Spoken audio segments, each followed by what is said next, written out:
രണ്ട് ദേവസ്വങ്ങളും തീരുമാനിച്ചിരിക്കുന്നത് അങ്ങനെയാണ്. അവരുടെ അഭിപ്രായം അങ്ങനെ തന്നെയാണ്. അത് ഇന്ന് 10:00 കളക്ട്രേറ്റിൽ ചേർന്ന അവലോകന യോഗത്തിൽ അതുമായി ബന്ധപ്പെട്ട, അതായത് പൂരം നടത്തിപ്പുമായി ബന്ധപ്പെട്ടുള്ള യോഗം മന്ത്രിമാരുടെ അധ്യക്ഷതയിൽ ചേരുന്നുണ്ട്.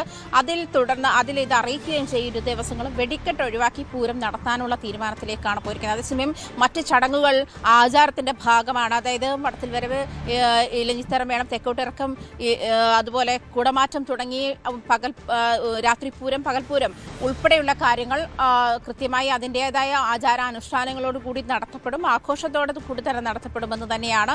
അതുമാത്രമല്ല 3 മാസം മുൻപുള്ള ഒരുക്കങ്ങളാണ്.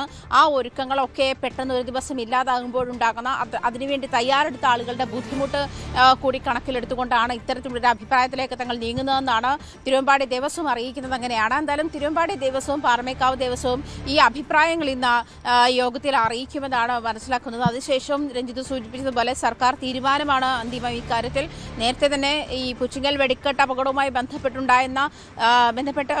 മൊത്തത്തിൽ വന്നിട്ടുള്ള വെടിക്കെട്ടുമായി ബന്ധപ്പെട്ട മൊത്തത്തിൽ വന്നിട്ടുള്ള റെഗുലേഷൻസ് തൃശ്ശൂർ പൂരത്തിന് അത് ബാധിച്ചിരുന്നില്ല. അതിനും ഇളവ് നൽകിയിരുന്ന ഒരു സാഹചര്യം ഉണ്ടായിരുന്നു.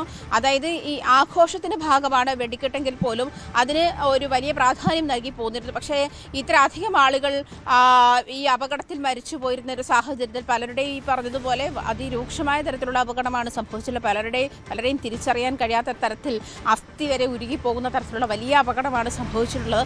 ആ ഒരു സാഹചര്യത്തിൽ 24 വരെ ദുഃഖാചരണം നടത്താനാണ് തീരുമാനം. മറ്റ് സമയങ്ങളോ ഒന്നുമില്ലാതെ തിരുവമ്പാടി ദേവസ്വത്തിന് ചമയങ്ങളോ ഒന്നുമില്ലാതെ 24 വരെ ദുഃഖാചരണം നടത്താനാണ് തീരുമാനം. അതേസമയം 25, 26 തീയതികളിൽ ബാക്കിയുള്ള ആചാരങ്ങളും ചടങ്ങുകളും അനുസരിച്ചും സമയവിളക്കുകളും ഒക്കെ നടത്തും. അങ്ങനെ ആണ് ഇപ്പോൾ തീരുമാനിച്ചിരിക്കുന്നതെന്നാണ് തീരുമാനം. ഇന്ന് 10:00 ചേർന്ന അവലോകന യോഗത്തിൽ അറിയിക്കുകയും ചെയ്യും, അടിയന്തര യോഗത്തിൽ അറിയിക്കുകയും ചെയ്യും. ഈ യോഗത്തിൽ അറിയിച്ച ശേഷം ഇതുമായി ബന്ധപ്പെട്ട് മന്ത്രി കെ രാജൻ, ദേവസ്വം മന്ത്രി വാസവൻ, അതുപോലെ മന്ത്രി ആർ ബിന്ദു തുടങ്ങിയവരാണ് യോഗത്തിൽ പങ്കെടുക്കുന്നത്.